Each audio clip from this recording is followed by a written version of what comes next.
नमस्कार, आप देख रहे हैं इंडिया न्यूज। आपके साथ मैं हूं निदा अहमद। बात इस वक्त की बड़ी खबर की आपको बता दें कि कांग्रेस नेता जितिन प्रसाद ज्वाइन कर सकते हैं बीजेपी। दोपहर 1 बजे बीजेपी दफ्तर में ज्वाइन करेंगे बीजेपी नेता अनिल बलूनी ने ट्वीट कर ये जानकारी साझा की है। तो अहम खबर इस वक्त की आपको बता दें कि दरअसल राहुल गांधी के बेहद करीबी माने जाते हैं, लेकिन अब अहम खबर ये आ रही है कि कांग्रेस नेता जितिन प्रसाद बीजेपी से जुड़ सकते हैं। हालांकि सूत्रों के हवाले से ये खबर है, अभी तक कोई नाम की पुष्टि नहीं हुई है या फिर वो कौन सा चेहरा होगा जो आज कमल का दामन थामेगा और कांग्रेस का हाथ छोड़ेगा। फिलहाल कांग्रेस के बड़े चेहरे पर बीजेपी दांव लगाने जा रही है, क्योंकि अभी तक सभी लोग कोविड काल से जूझ रहे थे, उसकी समस्या से जूझ रहे थे। अब वैक्सीन पर बात हो गई, लिहाजा अब बात कर ली जाए चुनाव की। उस नजर से अब किस तरीके से कौन किस पार्टी में जाता है, क्योंकि अब एक दूसरे को तोड़ने की कोशिश होगी, क्योंकि उत्तर प्रदेश में चुनाव है। लिहाजा उस नजर से अगर देखा जाए तो जितिन प्रसाद एक ऐसा नाम निकलकर सामने आ रहा है जिसको आज बीजेपी अपने खेमे में ले सकती है। तो अहम खबर इस वक्त की आपको बता दें कि फिलहाल जो बड़ी खबर है वो यही आ रही कि जितिन प्रसाद ही वो चेहरा, वो नाम हो सकते हैं जो अभी थोड़ी देर बाद बीजेपी का दामन थाम सकते हैं। तो ऐसे में सबसे बड़ा सवाल ये कि क्या बीजेपी को प्रसाद मिलेगा। इसके अलावा उससे भी बड़ी बात यह कि वोट बैंक का सवाल है, तो अब उठापटक से असर पड़ेगा तमाम पार्टियों पर। लेकिन अगर जितिन प्रसाद जाते हैं, क्योंकि पूर्व केंद्रीय एचआरडी राज्य मंत्री जितिन प्रसाद आज दोपहर से भाजपा के अगर हो जाते हैं, और इनके पिता याद होगा आपको जितिन प्रसाद साल 2000 में सोनिया गांधी के खिलाफ कांग्रेस अध्यक्ष पद का चुनाव भी लड़ चुके थे। लेकिन अब अगर हम बात करें जितेंद्र प्रसाद की, तो ऐसे में यह भी समझना बेहद जरूरी है कि आखिर वो हैं कौन। राहुल गांधी के बेहद करीबी हैं जितेंद्र प्रसाद, यूपीए सरकार में मंत्री रह चुके हैं, 2 बार कांग्रेस के टिकट पर चुनाव भी जीत चुके हैं। 2014 लोकसभा चुनाव में धोरहरा सीट से वो हारे थे। और इस खबर पर ज्यादा बातचीत के लिए आइए सीधा रुख करेंगे न्यूज रूम का, जहां से हमारे संवाददाता रजत राकेश टंडन इस वक्त हमारे साथ जुड़ गए। रजत, क्या लग रहा है कांग्रेस के बड़े चेहरे पर बीजेपी का दांव? घर से बीजेपी दफ्तर के लिए फिलहाल जितिन प्रसाद निकल चुके हैं, क्या बीजेपी को प्रसाद मिलेगा? यही वो चेहरा, यही वो नाम जिस पर 1 बजे मोहर लगनी है? देखिए, कुछ समय पहले अगर निदा आपको याद हो, मैं लगभग 1-1.5 साल पुरानी बात कर रहा हूं, उस दिन भी जितिन प्रसाद घर से निकले थे और बीजेपी हेडक्वार्टर्स के लिए निकले थे, लेकिन बीच में तुगलक रोड आ गई थी, यानी राहुल गांधी का घर आ गया था। उस दिन जितिन प्रसाद ज्वाइन नहीं कर पाए थे। लेकिन आज जिस तेवर में निकले हैं, नया व्हाइट कुर्ता पजामा है, ब्लैक फॉर्च्यूनर है, जो विजुअल्स हम आपको लगातार दिखा रहे हैं, और ये विजुअल सीधे बीजेपी दफ्तर ही जाकर रुकनी है ये गाड़ी, ये बिल्कुल आप स्पष्ट मान लीजिए। काफी दिनों से नाराज थे, टीम राहुल के माने जा रहे थे, और यूपीए 2 में मंत्री भी रहे, जैसा आपने बताया, एमओएस एचआरडी इनके पास था, रोड सरफेस ट्रांसपोर्ट इनके पास था, कॉर्पोरेट था, कई सारे मंत्रालय को ये हेड कर चुके हैं एज एमओएस। फेस थे, उत्तर प्रदेश से आते थे, सारण शाहजहांपुर से पहले चुनाव लड़े थे, फिर सीट डाइवर्ट हो गई थी, बगल वाली सीट धौरारा से चुनाव लड़ते थे, और काफी दिनों से एडजस्टमेंट नहीं था। हालांकि अभी कुछ दिन पहले जब जो नासंतुष्ट लोग थे कांग्रेस पार्टी के, उन्होंने कांग्रेस पार्टी के खिलाफ मोर्चा खोला था, जिसको टीम 22-23 का नाम दिया गया था। उसमें जितिन प्रसाद भी एक मेंबर थे जिन्होंने साइन किया था। लेकिन उसके बाद कॉम्प्रोमाइज हुआ, जितिन प्रसाद उनसे अलग हो गए, और उसके बाद जितिन प्रसाद को कांग्रेस वर्किंग कमेटी का मेंबर बनाया गया। और पश्चिम बंगाल, जहां पर अभी चुनाव हुआ है, पश्चिम बंगाल के इंचार्ज थे, यानी जो अभी 5 राज्यों में चुनाव हुआ है, पश्चिम बंगाल के ये इंचार्ज थे, पश्चिम बंगाल में कांग्रेस पार्टी को लीड कर रहे थे। लेकिन कांग्रेस आला कमान से नाराज चल रहे थे। उत्तर प्रदेश में कांग्रेस पार्टी जैसे काम करती है उससे ये नाखुश थे, और इनको लगता था कि ये लगातार चुनाव हार चुके हैं, बैक टू बैक 2 लोकसभा चुनाव हारे हैं। पिछला जब समाजवादी पार्टी और कांग्रेस में अलायंस हुआ था, तो ये विधानसभा भी लड़े थे, यानी बैक टू बैक 3 चुनाव जितिन प्रसाद हार चुके थे कांग्रेस के टिकट। रजत, अगर सूत्रों के हवाले से जो खबरें आ रही हैं वो सच हो जाती हैं कि जितिन प्रसाद बीजेपी में शामिल हो जाते हैं, तो आने वाले चुनाव को देखते हुए कांग्रेस के लिए कितनी बड़ी क्षति है, कितना बड़ा नुकसान? देखिए, एक बड़ा ब्राह्मण फेस कांग्रेस के पास जितिन प्रसाद के रूप में था, जो वेस्टर्न यूपी और सेंट्रल यूपी में था। फादर इनके एक बड़े फिगर थे, ये कहने में कोई अर्थ नहीं था। लेकिन अपना चुनाव जितिन प्रसाद 3 बार हार चुके हैं, ये भी एक अच्छाई। और आप बात करिए तो उत्तर प्रदेश में जो बड़े नेता हैं उसमें जितिन प्रसाद और प्रमोद तिवारी, आरपीएन सिंह, शिव प्रकाश जायसवाल, ये सलमान खुर्शीद, ये बड़े चेहरे हैं गांधी परिवार के बाद। वैसे में ये टीम राहुल के लिए सेटबैक है कि जिन लोगों को प्रमोट राहुल गांधी ने किया, मिनिस्टर बनाया, प्रमोट किया, वो टीम राहुल छोड़ के जा रहे हैं। कांग्रेस के लिए इस समय एक मुश्किल दौर है, अगले साल उत्तर प्रदेश में चुनाव है, और आज अगर जितिन प्रसाद, जैसा कि सूत्र में बता रहे हैं कि पीयूष गोयल के घर पहुंच गए हैं। आप ये विजुअल्स दिख रहा है, पीयूष गोयल के घर पहुंच चुके हैं शायद जितिन प्रसाद, और आप ज्वाइन करते हैं तो एक मैसेज जाएगा कि पार्टी से अभी भी लोग संतुष्ट नहीं है। जो वर्किंग है कांग्रेस पार्टी की, उस वर्किंग की वजह से क्या छोड़ के जा रहे हैं, क्या लीडरशिप क्राइसिस की वजह से छोड़ के जा रहे हैं, या फिर उनको लगता है कि कांग्रेस के टिकट पे वो चुनाव नहीं जीत रहे हैं इसलिए पार्टी छोड़कर जा रहे हैं। उससे भी बड़ी बात रजत ये कि कांग्रेस राहुल को ही मनाने में, उन्हें ही संभालने में सारा समय अपना बर्बाद कर रही है। नहीं लगता कि सारे प्रभावशाली जो युवा नेता हैं भविष्य की तलाश में इधर उधर जाने पर मजबूर हो रहे हैं? इसके पीछे सबसे बड़ी वजह यही कि राहुल जी को ही संभालने में सारा समय बेकार हो रहा है कांग्रेस का।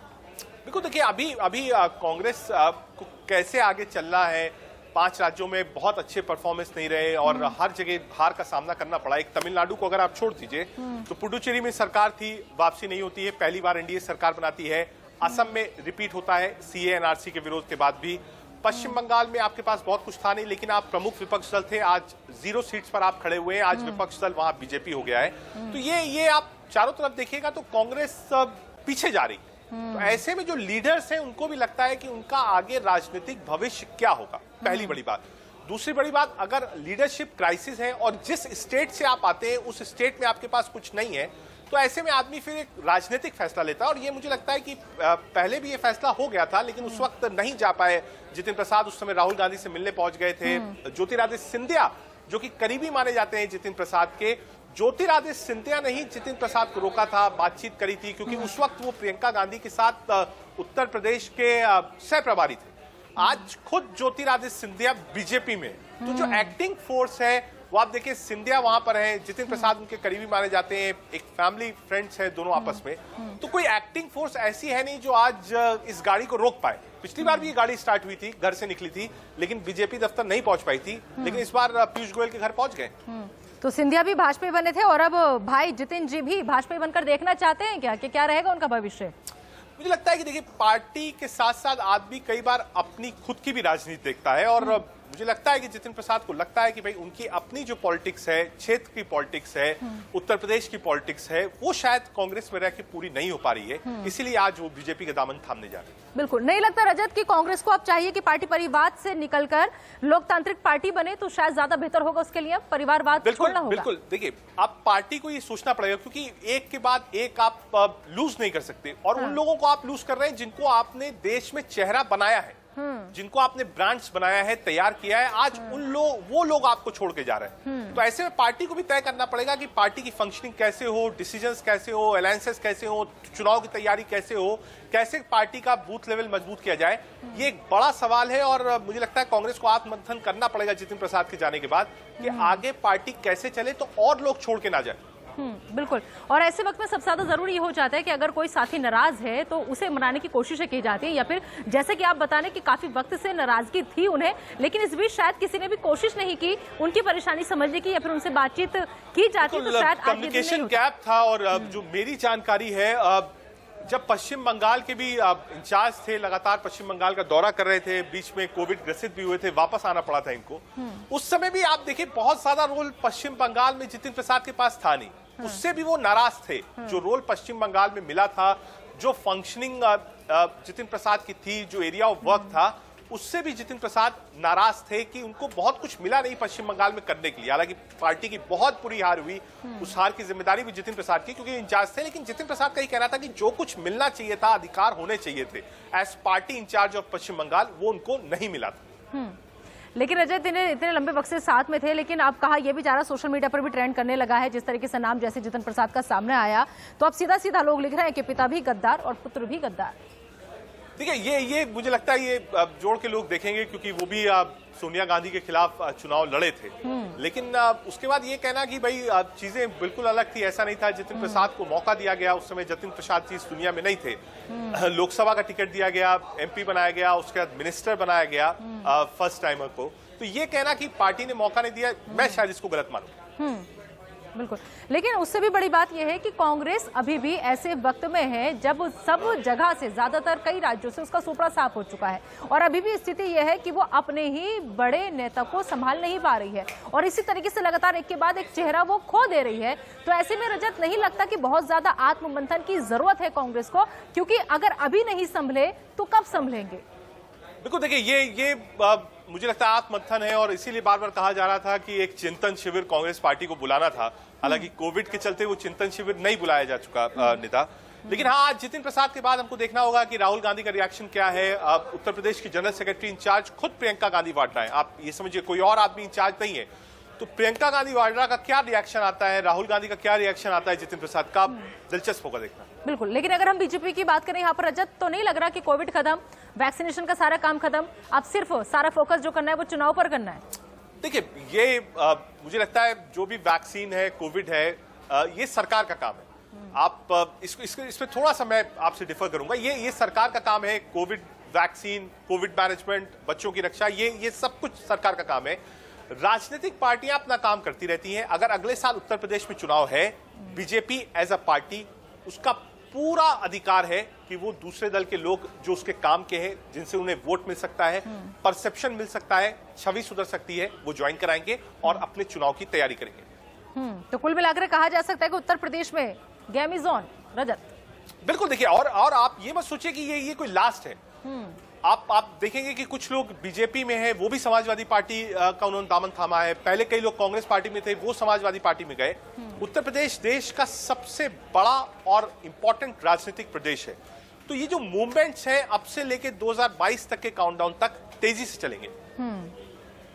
बिल्कुल, तो फिलहाल अहम खबर ये आ रही, कांग्रेस नेता जितिन प्रसाद पीयूष गोयल के घर पर पहुंच चुके हैं और बीजेपी में वो शामिल हो सकते हैं। रजत, एक बार फिर से हम दर्शकों को अपनी ये खबर बता दें, आप हमारे साथ बने रहिए। तो जितिन को बीजेपी का प्रसाद मिलेगा, ये देखना होगा, क्योंकि अहम खबरें अभी तक यही आ रही है कि पीयूष गोयल के घर तक वो पहुंच चुके हैं। पीयूष गोयल की मौजूदगी में ही बीजेपी में दरअसल उन्हें शामिल होना है। सूत्रों के हवाले से ये बड़ी खबर है, कांग्रेस नेता जितिन प्रसाद ज्वाइन कर सकते हैं बीजेपी। अहम खबर, पीयूष गोयल के बाद अमित शाह के घर पहुंचे हैं। बड़ी खबर आ रही है इस वक्त की, कांग्रेस नेता जितिन प्रसाद पीयूष गोयल के घर पहुंचे, बीजेपी में वो शामिल हो सकते हैं कांग्रेस नेता जितिन प्रसाद। फिलहाल नाम ये सूत्रों के हवाले से अभी तक चल रहा है। तो कांग्रेस नेता और पूर्व केंद्रीय मंत्री जितिन प्रसाद आज भारतीय जनता पार्टी में शामिल हो जाएंगे। केंद्रीय मंत्री पीयूष गोयल आज जितिन प्रसाद को पार्टी में शामिल कराएंगे। बड़ी खबर ये इस वक्त की, ज्योतिरादित्य सिंधिया के बाद कांग्रेस सांसद राहुल गांधी की टीम से एक और बेहद अहम विकेट आज गिरने जा रहा है। कांग्रेस नेता और पूर्व केंद्रीय मंत्री जितिन प्रसाद आज भारतीय जनता पार्टी में शामिल हो जाएंगे। केंद्रीय मंत्री पीयूष गोयल आज जितिन प्रसाद को पार्टी में शामिल कराने जा रहे हैं। फिलहाल जितिन प्रसाद अभी गृहमंत्री अमित शाह के घर भी पहुंच गए हैं। ये बड़ी खबर आपको अभी का ताजा अपडेट हम आपको दे रहे हैं। बताया जा रहा है कि कांग्रेस के बड़े ब्राह्मण चेहरों में से एक जितिन प्रसाद पिछले कई दिनों से पार्टी हाईकमान से नाराज थे। वो कांग्रेस में तवज्जो ना मिलने और यूपी कांग्रेस के कुछ नेताओं से अपनी नाराजगी जाहिर भी कर चुके हैं। जितिन प्रसाद की शिकायत को पार्टी हाईकमान ने नजरअंदाज कर दिया। यही वजह है कि उन्होंने आज बीजेपी का दामन वो थामने जा रहे हैं। रजत लगातार न्यूज रूम से हमारे साथ जुड़े हुए, एक बार फिर से हम रजत का रुख करेंगे और समझने की कोशिश करेंगे कि आखिर ये पूरी सियासी हलचल जो है वो क्या कह रही है। फिलहाल अहम खबर जो है उससे आपको हम जानकारी आपके साथ साझा कर दें। वो बड़ी खबर यही है कि जितिन प्रसाद अभी गृह मंत्री अमित शाह के घर पहुंच गए हैं। अब देखना होगा कि जो नाराजगी कई बार वो जाहिर कर चुके थे, कई दिनों से पार्टी हाईकमान से नाराज चल रहे थे, ऐसे में कांग्रेस ने उन्हें कोई तवज्जो नहीं दी और यही वजह है कि तवज्जो न मिलने और यूपी कांग्रेस के कुछ नेताओं से अपनी नाराजगी जाहिर करने के बावजूद भी उनकी कोई सुनवाई नहीं हुई, उनकी शिकायत पर किसी ने ध्यान नहीं दिया।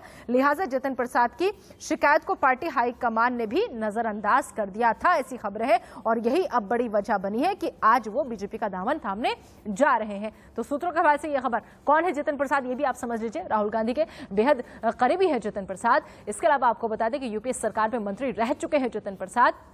साथ ही साथ अहम बात उनके बारे में यह कि 2 बार कांग्रेस के टिकट पर वो चुनाव जीत चुके हैं। तो बड़ी खबर, 2014 लोकसभा चुनाव में धोरहरा सीट से हालांकि वो हारे थे। बता दें आपको कि 2004 में शाहजहांपुर सीट से चुनाव उन्होंने जीता था। तो फिलहाल बड़ी खबर और अहम खबर ये कि कांग्रेस नेता है जो आज 1 बजे बीजेपी में शामिल हो सकते हैं। पीयूष गोयल के घर वो पहले पहुंचे, उसके बाद अब अमित शाह के घर वो पहुंच चुके हैं। बड़ी खबर इस वक्त की, कांग्रेस नेता जितिन प्रसाद ज्वाइन कर सकते हैं बीजेपी। इससे पहले भी हालांकि आपको बता दें कि इसी तरीके से एक बार उनका काफिला निकला था, लेकिन बीजेपी के दफ्तर वो नहीं पहुंच पाया था। लेकिन आज जिस तरीके से, जिस हावभाव के साथ, बॉडी लैंग्वेज में सफेद कुर्ता पजामा पहने वो निकले हैं, फिर वो पहले पीयूष गोयल के घर जाते हैं, उसके बाद वो अमित शाह के घर जाते हैं। तो बस अब इंतजार थोड़ी देर का, क्योंकि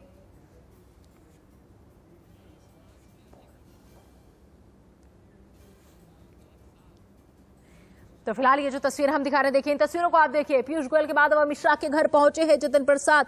तो कुल मिलाकर के जो कयास, जो सूत्रों के बाद से खबर आई थी, फिलहाल इन तस्वीरों को देखकर उन पर मोहर लगती नजर आ रही है। इंतजार बस थोड़ी देर का, 15 से 16 मिनट का वक्त बचा है, क्योंकि 1 बजे का वक्त मुकर्रर किया गया है कि 1 बजे कांग्रेस में जिस तरीके से बीजेपी ने सेंध लगाई है, वो चेहरा, वो नाम पूरी तरह से क्लियर हो जाएगा। क्लियर तो अभी भी हो रहा है, बस एक औपचारिक मोहर जो है वो लगनी बाकी है, औपचारिक ऐलान बाकी है कि आखिर वो चेहरा, वो नाम कौन होगा। तो फिलहाल अहम जो खबरें आ रही है वो यही कि ज्योतिरादित्य सिंधिया को पहले कांग्रेस ने खोया, उसके बाद अब राहुल गांधी की टीम से एक और बेहद अहम विकेट आज गिनने जा रहा है, क्योंकि कांग्रेस नेता जतिन प्रसाद बीजेपी का दामन थामने वाले हैं, कांग्रेस का हाथ छोड़ने वाले हैं। इसके पीछे दरअसल वजह जो है वो कई निकलकर सामने आ रही है, क्योंकि पिछले कई दिन से इस तरीके की खबरें सामने आ रही थी कि कांग्रेस के बड़े ब्राह्मण चेहरे में से एक जतिन प्रसाद पिछले कई दिनों से पार्टी हाईकमान से नाराज थे। उत्तर प्रदेश की अगर हम बात करें, उत्तर प्रदेश में चुनाव होने जा रहा है, ऐसे में 11% वोट जो है वो ब्राह्मण समाज का आता है, तो कहीं ना कहीं वोट का सवाल है। लिहाजा बीजेपी भी ऐसे ही चेहरे पर दांव लगाएगी जिससे उसे आने वाले वक्त में उत्तर प्रदेश की राजनीति में फायदा हो सके। तो कांग्रेस में बीजेपी ने फिलहाल बड़ी सियासी सेंध लगा दी है। बड़ा चेहरा जो राहुल गांधी के बेहद करीबी माने जाते थे। और इस खबर पर ज्यादा बातचीत के लिए बीजेपी दफ्तर से सीधा संजय शर्मा हमारे साथ, हमारे संवाददाता जुड़ गए। संजय, फिलहाल कैसी हलचल आप वहां पर देख रहे हैं, क्या अपडेट?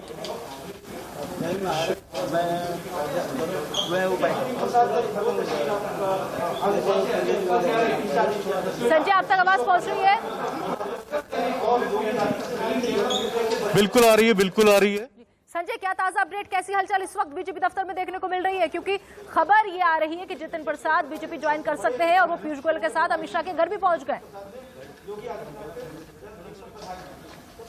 बिल्कुल, पीयूष गोयल के साथ कुछ ही देर में यहाँ पर जतिन प्रसाद यहाँ पर पहुंचने वाले हैं। हम इस समय आपको पीछे की तस्वीरें दिखा रहे हैं। यहाँ पर कुल मिलाकर के 3 कुर्सियां लगाई गई हैं, जिन पर जतिन प्रसाद बैठेंगे, पीयूष गोयल बैठेंगे और बीजेपी के राष्ट्रीय महासचिव अरुण सिंह बैठेंगे, जो कि जतिन प्रसाद को यहाँ पर बीजेपी की सदस्यता यहाँ पर दिलाई जाएगी। उसके बाद में बीजेपी के राष्ट्रीय अध्यक्ष जेपी नड्डा से दोबारा मिलवाया जाएगा उनको। लेकिन हम आपको यहाँ पर बता दें कि उत्तर प्रदेश में बीजेपी को जिस चेहरे की जरूरत थी, जिस ब्राह्मण नेता की जिस तरीके से जरूरत थी, वो जरूरत कहीं ना कहीं जतिन प्रसाद के रूप में पूरी होती नजर आ रही है। क्योंकि बीजेपी को 2022 की तैयारियों में सबसे ज्यादा जो दिक्कत आ रही थी, जो जिसकी जरूरत थी, वो थी किसी भी ब्राह्मण चेहरे की। बीजेपी कोई ब्राह्मण चेहरा ढूंढ रही थी, जो बीजेपी को कहीं ना कहीं कमी दिख रही थी कि बीजेपी को कहीं ना कहीं ब्राह्मण चेहरे की जरूरत थी, और वो जरूरत अब जतिन प्रसाद के रूप में पूरी होती दिखाई दे रही। जतिन प्रसाद खुद पूर्व में केंद्रीय मंत्री रह चुके हैं, राहुल गांधी के करीबी भी रहे हैं, बड़े कांग्रेस के नेता रहे हैं। उनके पिता जितेंद्र प्रसाद खुद बड़े भारी कांग्रेस के नेता रह चुके हैं।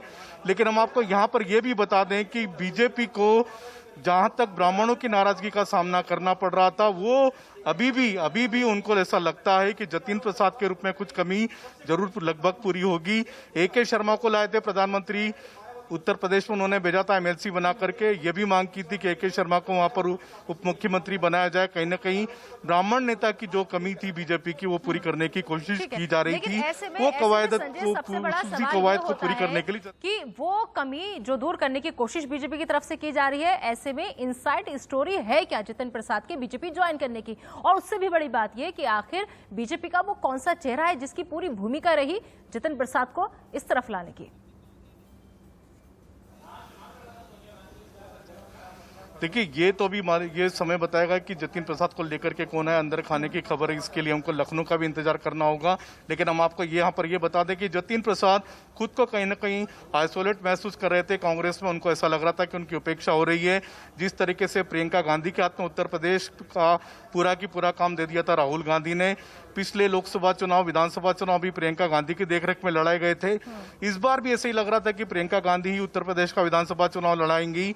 ऐसे में जतिन प्रसाद खुद को काफी कुछ आइसोलेट महसूस करे, तो उनको लग रहा था कि उनको कहीं ना कहीं अलग थलग कर दिया गया। उनको ऐसा लग रहा था कि उत्तर प्रदेश की कमान उनको दी जानी चाहिए थी, जो नहीं दी गई। लेकिन पार्टी हाईकमान की तरफ से उन्हें तवज्जो नहीं दी गई। तो कहीं ना कहीं इस मौके को बीजेपी ने पूरी तरह से भुनाने की कोशिश की। बीजेपी ने दुखती रग पर हाथ रख लिया कि यही सही मौका है, तुरंत वार कर देना चाहिए और अपने फेवर में ले लेना चाहिए। समझा जाए कि इस माहौल की जो नजाकत इस वक्त चल रही थी वहां पर, इसको बीजेपी ने अच्छे से भांप लिया।